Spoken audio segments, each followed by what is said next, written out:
ದೊಡ್ಡಣ್ಣ ವಿದ್ ಸುವರ್ಣಾಗ ವಿಶೇಷ ಕಾರ್ಯಕ್ರಮಕ್ಕೆ ಆತ್ಮೀಯವಾದ ಸ್ವಾಗತ ವೀಕ್ಷಕರೇ. ಈಗಾಗಲೇ ನಾವು ದೊಡ್ಡಣ್ಣ ಅವ್ರ ಜೊತೆ ಹಲವಾರು ವಿಷಯದ ಬಗ್ಗೆ ಮಾತಾಡಿದ್ದೀವಿ. ದೊಡ್ಡಣ್ಣ ಅಂತಂದರೆ ಅವರು ನಮಗೆ ಮಾತ್ರ ದೊಡ್ಡಣ್ಣ ಅಲ್ಲ, ಅವ್ರು ಎಲ್ಲರಿಗೂ ಕೂಡ ದೊಡ್ಡಣ್ಣ ಆಗಿದ್ದಾರೆ. ಈಗಾಗಲೇ ನಾವು ಇನ್ನಷ್ಟು ಕೂಡ ಮಾತಾಡೋದು ಬಾಕಿ ಇದೆ. ಸರ್, ಅಂದರೆ ನೀವು ಯಾರೇ ನೀ ಚೆಲುವೆ ಅಂತ ಒಂದು ಫಿಲಮ್ ಆ್ಯಕ್ಟ್ ಮಾಡಬೇಕಿದ್ರೆ ರವಿಚಂದ್ರನ್ ಅವ್ರ ಜೊತೆ ಯಾವ ರೀತಿ ನಿಮಗೆ ಒಡನಾಟ ಇತ್ತು ಅಂತ? ಅಮ್ಮ, ರವಿಚಂದ್ರನ್ ಜೊತೆ ಒಡನಾಟ ಇವತ್ತು ಚೆನ್ನಾಗಿದೆ, ಮುಂದಕ್ಕೂ ಚೆನ್ನಾಗಿರುತ್ತೆ. ಒಳ್ಳೆ ಕ್ರಿಯೇಟರು, ಬಡತನವಾಗಿ ಯೋಚನೆ ಮಾಡೋದಕ್ಕೆ ಬರೋದೇ ಇಲ್ಲ. ಒಂದು ಲೋಟ ಹಾಲು ಚೆಲ್ತು ಅಂತಂತಂದರೆ ಬರೀ ಒಂದು ಲೋಟದಲ್ಲಿ ತೋರಿಸುವಂಥ ವ್ಯಕ್ತಿ ಅಲ್ಲ.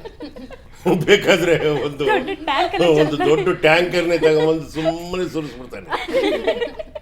ಯಾಕೆಂತಂದರೆ ಅದು ಒಂದು ಕನಸುಗಾರನ ಕನಸು ಅಂತಾರಲ್ಲ, ಹಂಗೆ ಯಾವುದನ್ನೇ ತೋರಿಸಿದ್ರೂ ಅದ್ಧೂರಿಯಾಗಿ ತೋರಿಸ್ಬೇಕು ಅಂತ. ಒಂದು ಯಾರೇ ನೀನು ಚೆಲುವೆ ಅಂದಿದ ತಕ್ಷಣ ಒಂದು ಒಳ್ಳೆ ವಿಷಯ ಜ್ಞಾಪಕ ಬಂತು, ಹೇಳ್ತೀನಿ. ನಿಮ್ಮ ಹೆಂಡತಿಗೆ ತುಂಬ ಇಷ್ಟ ಅಂತೆ ಅದು ಪಾತ್ರ. ಹೇಳ್ತೀನಿ ಏನಾಯಿತು ಅಂತಂದರೆ, ಗಿಲ್ಬುಲ್ಕಿ ಗಿಲ್ಬುಲ್ಕಿ ಚಂದ್ರಮುಖಿ ಡಡಂಗ್ ಡಡಂಗ್, ಇದು ಆ ಸಾಂಗ್ ಚಿತ್ರೀಕರಣ ಆಗಬೇಕು. ಎಲ್ಲ ಆಯಿತು. ಬೆಳಿಗ್ಗೆ ನಾನು ರವಿ ಎಲ್ಲ ಹೋದ್ವಿ, ರೆಡಿ ಆದ್ವಿ. ಆನೆ ಇಷ್ಟೆತ್ರ ಇದೆ, ಹೆಂಗತ್ತದು ಸಮಸ್ಯೆ ಆಯಿತು. ಕೊನೆ ಲಾಸ್ಟ್ಗೆ ನಮಗೊಂದು ಐಡಿಯಾ ಬಂತು. ಪಕ್ಕದಲ್ಲೇ ಕೋಟೆ ಗೋಡೆ ಇತ್ತು.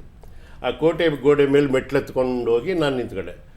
ಏಯ್ ದಡಿಯಾ, ನೀನು ಫಸ್ಟ್ ಹತ್ತು ಅಂದ. ನಾನು ಆನೆ ಎಲ್ಲ ಜರ್ಗಿರ್ಬಿಟ್ಟು ಅಂತ ಗಟ್ಟಿಯಾಗಿ ಇಟ್ಕೊಂಡು ಅದು ಇಷ್ಟೇಷ್ಟು ಆಗಲಾಯ್ತೆ ಕೂತ್ಕೊಳ್ಳೋದು. ನಾನು ಕೂತ್ಕೊಂಡೆ, ಕರೆಕ್ಟ್ ಫಿಕ್ಸ್ ಆಗೋದೆ ನಾನು.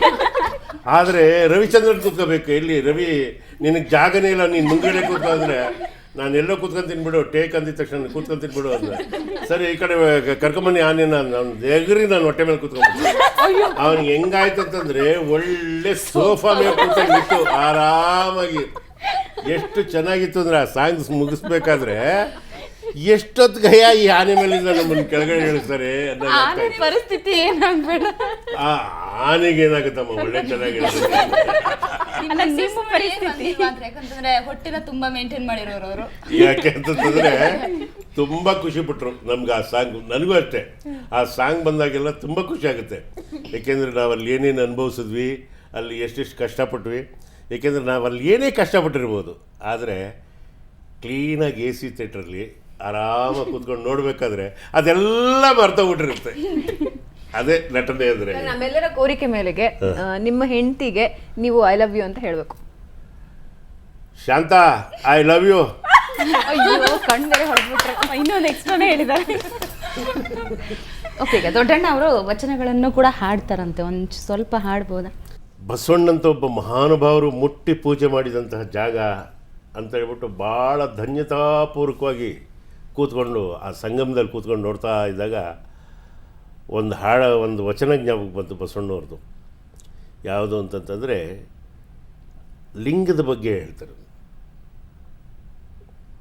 ಜಗದಗಲ, ಮುಗಿಲಗಲ, ಮಿಗೆಯಗಲ, ನಿಮ್ಮಗಲ, ಪಾತಾಳದಿಂದ ತತ್ತ ನಿಮ್ಮ ಶ್ರೀಚರಣ, ಬ್ರಹ್ಮಾಂಡದಿಂದ ತತ್ತ ನಿಮ್ಮ ಶ್ರೀಮುಕುಟ, ಅಗಮ್ಯ ಅಗೋಚರ ಅಪ್ರತಿಮ ಲಿಂಗವೇ ಅಂತ. ಎಷ್ಟು ಚೆನ್ನಾಗಿದೆ.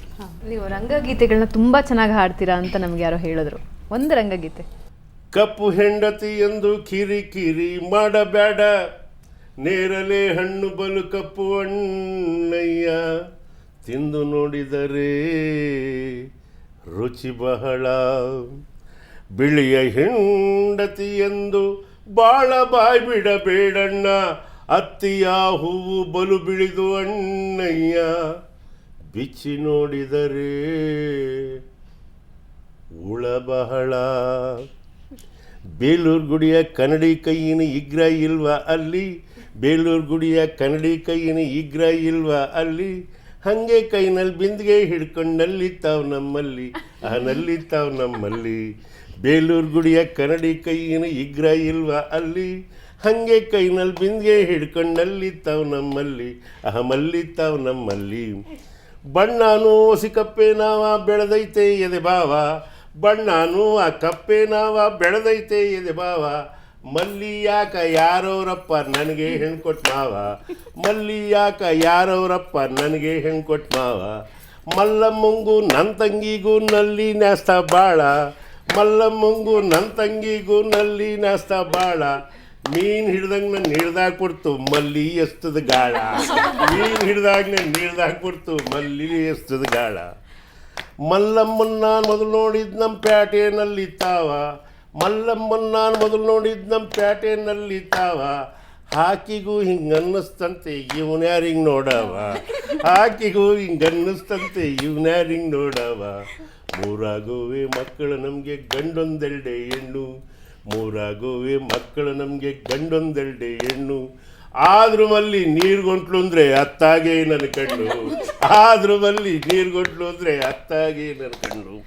ಕನ್ನಡ ತಾಯಿ ಅಡ್ಡು ಬಿದ್ದೆ ನನ್ನ ಹೆಂಡ್ರು ಮಕ್ಕಳು ಬ್ಯಾಟೆ, ಚಂದಾಗಿರ್ಲಿ ನೋಡ್ಕೊಳ್ರಪ್ಪ ನೀವೇ ನಮಗೆ ಕ್ವಾಟೆ. ಬೇಲೂರು ಗುಡಿಯಾಗ ಕರಡಿ ಕೈನ್ ಇಗ್ರ ಇಲ್ವಾ ಅಲ್ಲಿ, ಹಾಗೆ ಕೈನಲ್ಲಿ ಪಿಂದಿಗೆ ಹಿಡ್ಕೊಂಡು ನಲ್ಲಿತ್ತಾವ್ ನಮ್ಮಲ್ಲಿ, ನಲ್ಲಿತ್ತಾವ್ ನಮ್ಮಲ್ಲಿ. ಇದು ಹೆಂಡತಿ ಮುಂದೆ ಯಾವಾಗ ಹಾಡಿದ್ದೀರಾ? ಖುಷಿ ಬಂದಾಗ ಆಡ್ತಾ ಇರ್ತೀವಿ. ಅವ್ರ ರಿಯಾಕ್ಷನ್ ಹೆಂಗಿರುತ್ತೆ? ಚೆನ್ನಾಗಿರುತ್ತೆ. ಅಯ್ಯಯ್ಯೋ ಸಾಕು ಬನ್ನಿ ಕಳ್ರಿ. ಈ ಕಲಾವಿದರ ಮನೆ ಹೆಂಗಸಗಳಿಗೆಲ್ಲ ಒಂದು ವೀಕ್ನೆಸ್ ಕಣಮ್ಮ. ನಮಗೆ ಮೂಡಿದ್ದಾಗ ನಾವು ಅಂತ ಪಾರ್ಟ್ ಮಾಡಿದ್ವಿ, ಹಿಂಗಾಯ್ತು ಅಂತ ಹೇಳೋಣ ಅಂತ ಹೋದಾಗ ಅಯ್ಯೋ ಬೆಳಗಿಂದ ಸಾಯಂಕಾಲ ತಕ್ಕ ಸಾಕಾಗಿರ್ತೀವಿ, ಮನೆ ಕಳ್ರಿ ಮರಾಯರ ಅಲ್ವೇನಮ್ಮ. ಅದೇ ನಮಗೆ ಸಾಕಾಗಿ ಬಂದಿರ್ತೀವಿ, ಇವತ್ತೇನಾಯ್ತು ಏನಾಯ್ತು, ಅಯ್ಯೋ ನಿಮ್ಮ ಅಜ್ಜಿ ತಲೆ ಆಯಿತು ಬಲ್ಕೋ ಅಷ್ಟೇ. ಹಂಗಂತ ಯಾರೂ ಸಿಟ್ಕೊಳ್ಳಲ್ಲ. ಆಮೇಲೆ ಹಂಸಲೇಖ ಬರೆದಿರೋದು ಇನ್ನೊಂದು ನನಗೆ ತುಂಬ ಇಷ್ಟವಾದ್ದು. ಅವನು ರಾಹುಚಂದ್ರ ಅಂತ ಒಂದು ಸಿನಿಮಾ ಮಾಡ್ದ, ಅದಕ್ಕೋಸ್ಕರ ಬರೆದಿದ್ದ ಸಾಂಗು.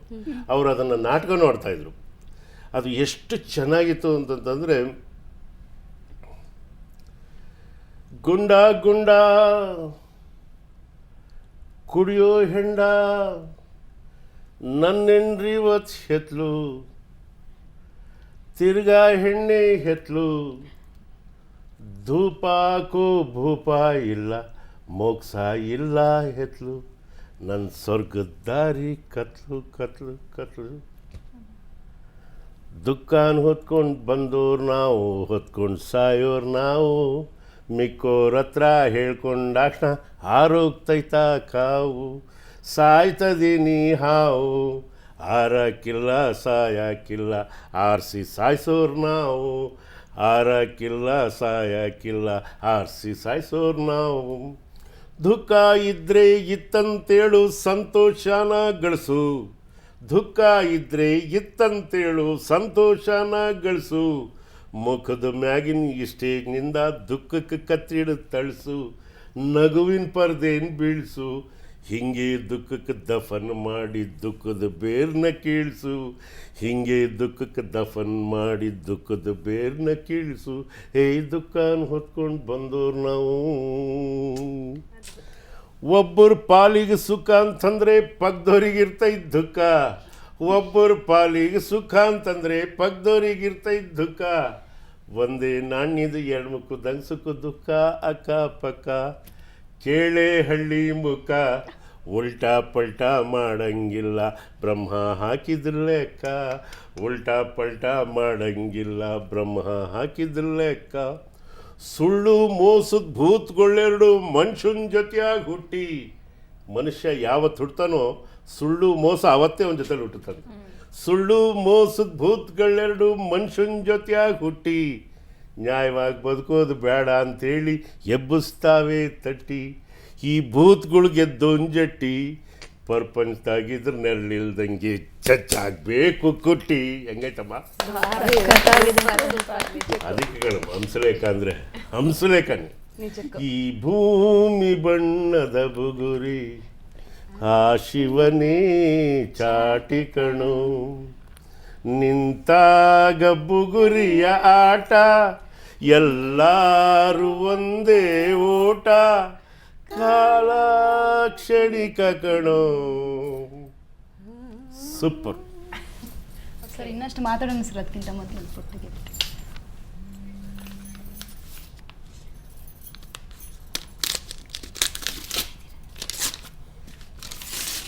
ಓ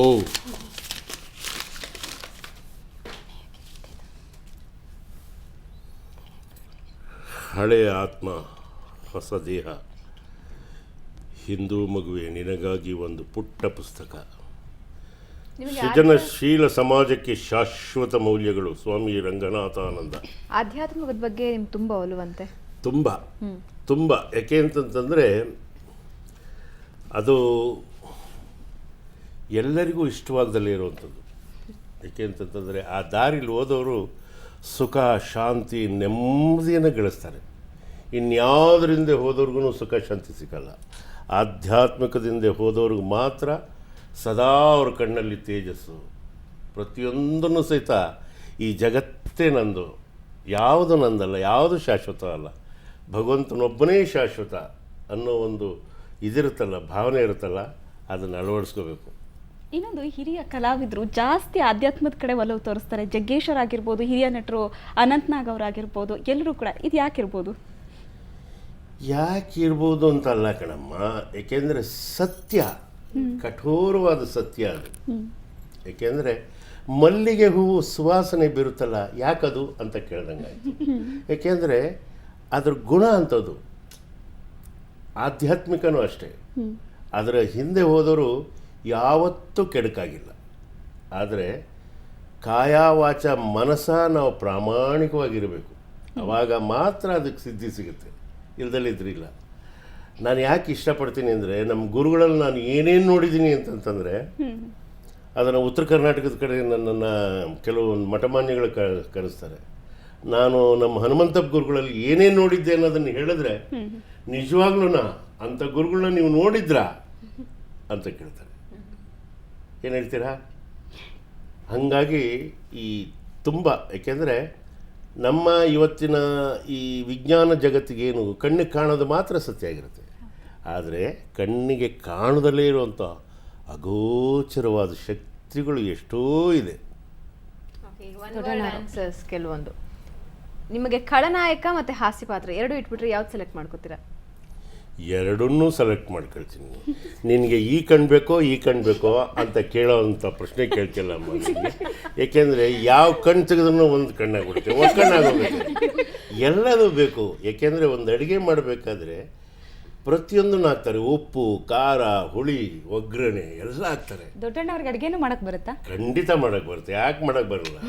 ಯಾಕೆಂದರೆ ಇವತ್ತಿನವರೆಗೂ ಪಾಕಶಾಸ್ತ್ರದಲ್ಲಿ ಪ್ರವೀಣರು ಅಂತಂದರೆ ನಳಮಹಾರಾಜ, ಗೊತ್ತಾಯ್ತಾ? ಭೀಮಸೇನ, ವಲಲ ಅಂದ್ರೆ ಭೀಮ ಅವರೇ.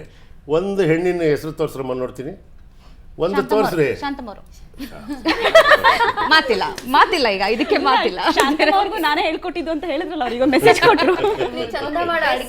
ಕೋ ಆಕ್ಟರ್ ಯಾರು ನಿಮಗೆ ತುಂಬಾ? ನನಗೆ ಎಲ್ಲರೂ ಇಷ್ಟ ನಿಮಗೆ, ಬಟ್ ಅದರಲ್ಲಿ ತುಂಬಾ ನನಗೆ ಇಷ್ಟ ಅಂತ ಹೇಳೋದು. ಇವೆಲ್ಲ ತುಂಬ ಡೆಲಿಕೇಟ್ ಪ್ರಶ್ನೆ, ಆದರೂ ಕೇಳ್ತಾ ಇದ್ರೆ ಹೇಳ್ತೀನಿ. ನನಗೆ ತುಂಬ ಇಷ್ಟವಾದ ನಟ ಅಂದರೆ ಜಗ್ಗೇಶ ಕಣಮ್ಮ. ಯಾಕೆ ಅಂತಂತಂದರೆ, ಒಬ್ಬರು ಹರಕತೆ ದಾಸರು ಒಂದು ಮಾತು ಹೇಳ್ತಾರೆ, ತಾಳ ಬೇಕು ತಕ್ಕ ಮೇಳ ಬೇಕು, ತಾಳ ಮೇಳ ತಪ್ಪಿದರೆ ದಾಸರಳಬೇಕು ಅಂತ. ನಾವು ಮಾಡಿದ ಜನಕ್ಕೆ ಇಷ್ಟ ಆಗಿ ಅವ್ರು ಎದ್ದೆದ್ದು ಕುಣಿಬೇಕು ಅಂದರೆ ನಮ್ಮ ಜೊತೆಲಿರೋನು ಅಷ್ಟೇ ಈ ಸರಿಸಮಾನವಾಗಿ ರಿಯಾಕ್ಷನ್ ಕೊಟ್ಟಾಗ, ಅಭಿನಯ ಮಾಡಿದಾಗ್ಲೇ ಎರಡನ್ನೂ ಚಪ್ಪಾಳೆ ಆಗುತ್ತೆ. ಓಕೆ, ನೀವು ಖಳನಾಯಕರ ಪಾತ್ರ ಆರಂಭಿಸಿದಾಗ, ಖಳನಾಯಕ ಪಾತ್ರಗಳನ್ನ ಮಾಡ್ತಾ ಬಂದಾಗ ಯಾವ ಖಳನಾಯಕನ ರೀತಿ ನಾನು ಕಾಣಬೇಕು ಅಥವಾ ಅವರನ್ನ ನಾನು ಅನುಸರಿಸಬೇಕು ಅಂತ ಅನ್ಸಿದ ಖಳನಾಯಕ ಯಾರು? ಎಲ್ಲರೂ ಆ ಕಾಲದಲ್ಲಿ ಎಲ್ಲರೂ. ಅಮ್ಮ, ಒಂದು ವಿಷಯ ಹೇಳ್ತೀನಿ. ಯಾವನೇ ಒಬ್ಬ ವ್ಯಕ್ತಿಯನ್ನ ನಾವು ಮನಸ್ಸಿನಲ್ಲಿ ಆ ನಟನ ಥರನೇ ಮಾಡಬೇಕು ಅನ್ನೋದೇ ಆಗಲಿ, ಈ ನಟನ ಥರನೇ ಮಾಡಬೇಕು ಅನ್ನೋದೇ ಆಗಲಿ ಮಾಡೋದಾಯ್ತು ಅಂದರೆ ಅಲ್ಲಿ ನಿನ್ನ ಸ್ವಂತಿಕೆ ಏನು ಬರಲ್ಲ, ಖಂಡಿತ ಬರಲ್ಲ. ಈಗ ನಾನು ಮಾಡ್ತಾ ಇರೋ ಪಾತ್ರ ಇಂಥದ್ದು. ನನ್ನ ಚಿಕ್ಕಂದಿನಿಂದ ಇಲ್ಲಿವರೆಗೂ ಎಲ್ಲಿ ನೋಡಿದ್ದೆ ಅಂತ ಕೂತ್ಕೊಂಡು ಒಂದು ಸತಿ ಪ್ರಶ್ನಾರ್ಥಕವಾಗಿ ಒಂದು 5 ನಿಮಿಷ ಹಂಗೆ ಕ್ಯಾಸೆಟ್ನ ಹಿಂದಕ್ಕೆ ತೊಗೊಂಡೋದ್ರೆ ಒಬ್ಬಲ್ಲ 10 ಜನ ಸಿಗ್ತಾರೆ ನಿಮಗೆ. ಆ 10 ಜನದ್ದು ಮಿಕ್ಸ್ ಮಾಡಿ ಹೊಡೆದ್ರೆ ಚೆನ್ನಾಗಿರುತ್ತೆ ಪಾತ್ರ. ಕೊನೆಯದಾಗ ಒಂದು ಪ್ರಶ್ನೆ, ಮಾಡಿರುವಂತಹ 500ಕ್ಕೂ ಹೆಚ್ಚು ಚಿತ್ರಗಳಲ್ಲಿ ಅಭಿನಯಿಸಿದಿರ.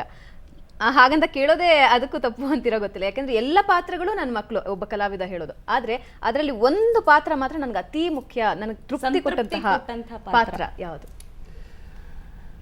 ಸಂತೃಪ್ತಿ ಅಂತ ಹೇಳಬಾರ್ದು, ನಮ್ಮ ಜೀವನದಲ್ಲಿ ಕಲಾವಿದನ ಜೀವನದಲ್ಲಿ ಸಂತೃಪ್ತಿ ಕೊಟ್ಟ ಪಾತ್ರ ಅಂತಂದರೆ ನೆಕ್ಸ್ಟ್ ಯಾರೂ ಕರೆಯೋದಿಲ್ಲ. ಸಂತೃಪ್ತಿ ಆಗ್ಬಿಟ್ಟೈತಲ್ಲ ಬಿಡುವ.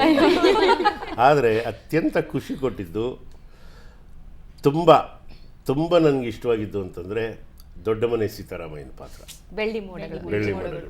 ಹಾಗಾಗಿ ಅಭಿನಯ ಅದು. ಅದನ್ನು ನೋಡಿದ್ರೆ ನನಗೆ ಇವತ್ತೂ ಸಹಿತ ನಮ್ಮನ್ನು ನಾವೇ ಮರೆತು ನೋಡಬೇಕು ಅನಿಸುತ್ತೆ. ಅದರಲ್ಲಿ ನಮ್ಮ ಸ್ವಂತಿಕೆ ಏನಿಲ್ಲ. ಅಪ್ರತಿಮ ನಿರ್ದೇಶಕ ಕೆ ವಿ ರಾಜು ಒಳ್ಳೆ ನಿರ್ದೇಶಕ. ಓಕೆ, ಲಾಸ್ಟ್ ಮತ್ತೊಂದು ಪ್ರಶ್ನೆ. ದೊಡ್ಡಣ್ಣವರಿಗೆ ದೊಡ್ಡ ಹೊಟ್ಟೆ ಇಲ್ದಿದ್ರೆ ಏನಾಗ್ತಿತ್ತು? ಶಾಂತಮ್ಮವ್ರಿಗೂ ನಮಗೂ ಪದೇ ಪದೇ ಜಗಳ ಆಗಿರ್ತಾರೆ. ಓಕೆ, ದೊಡ್ಡಣ್ಣವ್ರು ಎಲ್ಲ ರೀತಿ ಪಾತ್ರಗಳಲ್ಲಿ ಅಭಿನಯಿಸಿ ಸೈ ಅನ್ಸ್ಕೊಂಡಿದ್ದೀರಿ. 30 ವರ್ಷಗಳ ಅನುಭವ ಬೇರೆ ಇದೆ. ಸೊ ಈಗ ಮುಂದೆ ಯೋಚನೆ ಮಾಡೋದಾದ್ರೆ ನಿರ್ದೇಶನ, ನಿರ್ಮಾಣ ಅಥವಾ ನಟನೆನ? ನಿರ್ಮಾಣ ಮಾಡೋದಕ್ಕಂತೂ ಖಂಡಿತ ಇಷ್ಟ ಇಲ್ಲ. ಯಾಕೆಂದರೆ ನಾನು ಖುಷಿಯಾಗ್ಬಿಡ್ತೀನಿ. ಎಷ್ಟು ಎಕ್ಸಸೈಸ್ ಮಾಡಿದ್ರು ಸಣ್ಣಗಾಗಲ್ಲ. ನಿರ್ಮಾಣ ಮಾಡಿಬಿಟ್ರೆ ಮಾತ್ರ ಭಾಳ ಬೇಗ ಖುಷಿಯಾಗ್ಬಿಡ್ತೀವಿ. ಹಂಗಾಗಿ ನಿರ್ದೇಶನ ಮಾಡಬೇಕು ಅಂತ ತುಂಬ ಆಸೆ ಇದೆ. ಅದು ಕೂಡ ಜಗ್ಗೇಶ್ ಮತ್ತು ಸಾಧು ಕೋಕಿಲ ಅವರೆಲ್ಲ ಇದ್ದೇ ಇರ್ತಾರೆ.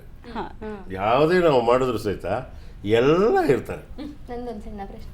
ಈಗ ಮೇಲಲ್ಲಿ ಜಗ್ಗೇಶ್ ನಿಮ್ಮ ಫೇವ್ರೆಟ್ ಸಹ ನಟ ಅಂದರೆ, ಫೀಮೇಲಲ್ಲಿ ಯಾರಿದ್ದಾರೆ? ನೀವು ಉಮಾಶ್ರೀ, ರೇಖಾ ದಾಸ್ ಜೊತೆ ಎಲ್ಲ ಮಾಡಿದ್ದಾರೆ, ನೀವು ಇಷ್ಟಪಡೋದು? ಅಮ್ಮ ಫೀಮೇಲ್ ಅಂತಲ್ಲ, ಏಕೆಂದರೆ ಉಮಾಶ್ರೀ ಮಾತ್ರ ಅಪ್ರತಿಮ ನಟಿ, ರಂಗಭೂಮಿಯಿಂದ ಬಂದವಳು. ಅದ್ರ ಬಗ್ಗೆ ಎರಡು ಮಾತಿಲ್ಲ.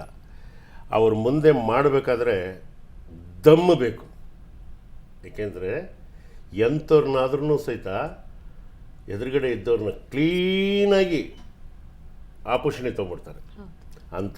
ಅಂಥ ನಟರ ಮುಂದೆ ಮಾಡಬೇಕಾದ್ರೆ ತುಂಬ ಹೆಮ್ಮೆ ಅನಿಸುತ್ತೆ. ನನಗೆ ಇಷ್ಟವಾದ ನಟಿ ಉಮಾಶ್ರೀ. ಇವತ್ತು ಉಮಾಶ್ರೀ ನಾನು ಏನಂತೀನಿ ಅಂದರೆ, ನಮ್ಮ ಅಮ್ಮನ ಹೆಸರು ಹೇಳ್ದೇ ಕರಿತೀನಿ, ಲೈ ನಂಜಮಣಿ ಅಂತ. ಏಕೆಂದರೆ ನನಗೆ ಅಷ್ಟು ಇಷ್ಟವಾದ ನಟಿ ಅವಳು. ಮೊನ್ನೆ ಒಂದು ಸೀನ್ ನೋಡಿದೆ ನಾನು ಸಂಗೊಳ್ಳಿ ರಾಯಣ್ಣದಲ್ಲಿ. ನನಗೆ ಗೊತ್ತಿಲ್ದಂಗೆ ಕಣ್ಣಲ್ಲಿ ನೀರು ಬರ್ತಾಯಿತ್ತು. ಕಣ್ ತುಂಬಿ ಬರುತ್ತೆ ನಿಜಕ್ಕೂ, ನಾನು ನೋಡಿದ್ದೇನೆ. ಹಂಗಾಗಿ ಒಳ್ಳೆ ನಟಿ. ಇವೆಲ್ಲ ನೀವು ಕೇಳ್ಬಿಟ್ಟಿದ್ರೆ ನೆಕ್ಸ್ಟ್ ಟೈಮ್ ಬಂದಾಗ ಸರಿ ನಿನಗೇನು ಉಮಿನೇ ತಾನೇ ಒಳ್ಳೆ ನಟಿ, ಇನ್ನು ಮಿಕ್ಕವ್ರು ಯಾರೂ ಇಲ್ಲ ಅಂತ ಹೇಳ್ಬಿಟ್ಟು ಬೈಯೋ ಅಂಥ ಜಗಳನೇ ನೀವು ಮಾಡೋದು. ಓಕೆ, ದೊಡ್ಡಣ್ಣ ಅವರು ಇಷ್ಟೊತ್ತು ಕಾರ್ಯಕ್ರಮದಲ್ಲಿ ಪಾಲ್ಗೊಂಡು ಮಾತಾಡಿದರೆ ಏನು ಅನ್ನಿಸ್ತಾ ಇದೆ? ಈ ಕಾರ್ಯಕ್ರಮದ ಬಗ್ಗೆ ಇಷ್ಟೊತ್ತು ಕೂತು ಮಾತಾಡಿದ್ರ ಬಗ್ಗೆ ಏನು ಅನ್ನಿಸ್ತಾ ಇದೆ? ನನಗೆ ತುಂಬ ಸಂತೋಷ ಆಗಿದೆ. ಈ ಕಾರ್ಯಕ್ರಮ ನಿಮ್ಗೆ ಇಷ್ಟವಾದರೆ ನಮಗೂ ಇಷ್ಟ ಆಗುತ್ತೆ. ಏಕೆ ಅಂತಂತಂದರೆ ಉತ್ತರ ಕರ್ನಾಟಕದಲ್ಲಿ ಒಂದು ಒಳ್ಳೆಯ ಮಾತಿದೆ, ಮನೆ ಗೆದ್ದು ಮಾರು ಗೆಲ್ಲು ಅಂತ. ಮೊದಲು ನಾವು ನಮ್ಮ ಮನೇನ ಗೆಲ್ಲಬೇಕು, ಆಮೇಲೆ ಇನ್ನೊಂದನ್ನು ಗೆಲ್ಲೋದಕ್ಕೆ ಹೋಗಬೇಕು. ಇನ್ನೊಂದು ಇಷ್ಟವಾದ ವಿಷಯ ಹೇಳ್ತೀನಿ. ಮುಂದಿನ ಜನ್ಮ ಅನ್ನೋದು ಇದೆಯೋ ಇಲ್ವೋ ಗೊತ್ತಿಲ್ಲ. ಮುಂದಿನ ಜನ್ಮ ಅನ್ನೋದೊಂದಿದ್ರೆ ಬಸವರಾಜೇ ನನ್ನ ಅಣ್ಣ ಆಗಲಿ, ಶಾಂತನೇ ನನ್ನ ಹೆಂಡತಿ ಆಗಲಿ. ಸೂಪರ್. ನಿಮ್ಮ ಆಸೆ ಈಡೇರಲಿ ಅಂತ ನಾವು ಕೂಡ ಆಶಿಸ್ತಾ ಕರ್ನಾಟಕದಲ್ಲೇ ಹುಟ್ಟಲಿ, ಕನ್ನಡಿಗನಾಗಿ ಹುಟ್ಟಲಿ. ಖಂಡಿತ. ದೊಡ್ಡಣ್ಣವರ ಇಷ್ಟೊತ್ತು ಕಾರ್ಯಕ್ರಮದಲ್ಲಿ ಪಾಲ್ಗೊಂಡು ನಿಮ್ಮ ಅಂತರಂಗದ ಮಾತುಗಳನ್ನು ನಮ್ಮ ಜೊತೆ ಹಂಚಿಕೊಂಡಿದ್ರಿ. ತುಂಬ ಧನ್ಯವಾದಗಳು. ನಮಸ್ಕಾರ ಕಣಮ್ಮ. ನೋಡಿದ್ರಲ್ಲ ವೀಕ್ಷಕರೇ, ದೊಡ್ಡಣ್ಣ ನಮ್ಮ ಜೊತೆ ಮನಬಿಚ್ಚಿ ಮಾತನಾಡಿದ್ರು, ಹಾಡು ಹಾಡಿದ್ರು, ಡೈಲಾಗ್ ಹೇಳಿದ್ರು. ಆಡು ಮುಟ್ಟದ ಸೊಪ್ಪಿಲ್ಲ ಅಂತ ಹೇಗೆ ಹೇಳ್ತೀವೋ ಅದೇ ರೀತಿ ದೊಡ್ಡಣ್ಣ ಮಾಡದ ಪಾತ್ರಗಳು ಇಲ್ಲ. ಪೊಲೀಸ್ ಆಗಿ, ರಾಜಕಾರಣಿಯಾಗಿ, ಖಳನಟನಾಗಿ, ನಾಯಕ ನಾಯಕಿಯ ತಂದೆಯಾಗಿ, ಹೀಗೆ ಪ್ರತಿಯೊಂದು ಪಾತ್ರಗಳಿಗೂ ಜೀವ ತುಂಬಿ ನಟಿಸ್ತಾರೆ. ದೊಡ್ಡಣ್ಣ ಅವರ ಇದೇ ರೀತಿಯ ಸಾಧನೆಯ ಹಾದಿ ದೊಡ್ಡದಾಗಿ ಬೆಳೀಲಿ, ಜೊತೆಗೆ ಅವರ ಸಂತೃಪ್ತಿಯ ಬದುಕು ಹೀಗೆ ನಿರಂತರವಾಗಿರಲಿ ಅಂತ ಆಶಿಸ್ತಾ ಇವತ್ತಿನ ವಿಶೇಷ ಕಾರ್ಯಕ್ರಮ ಮುಗಿಸ್ತಾ ಇದ್ದೀವಿ. ನಮಸ್ಕಾರ.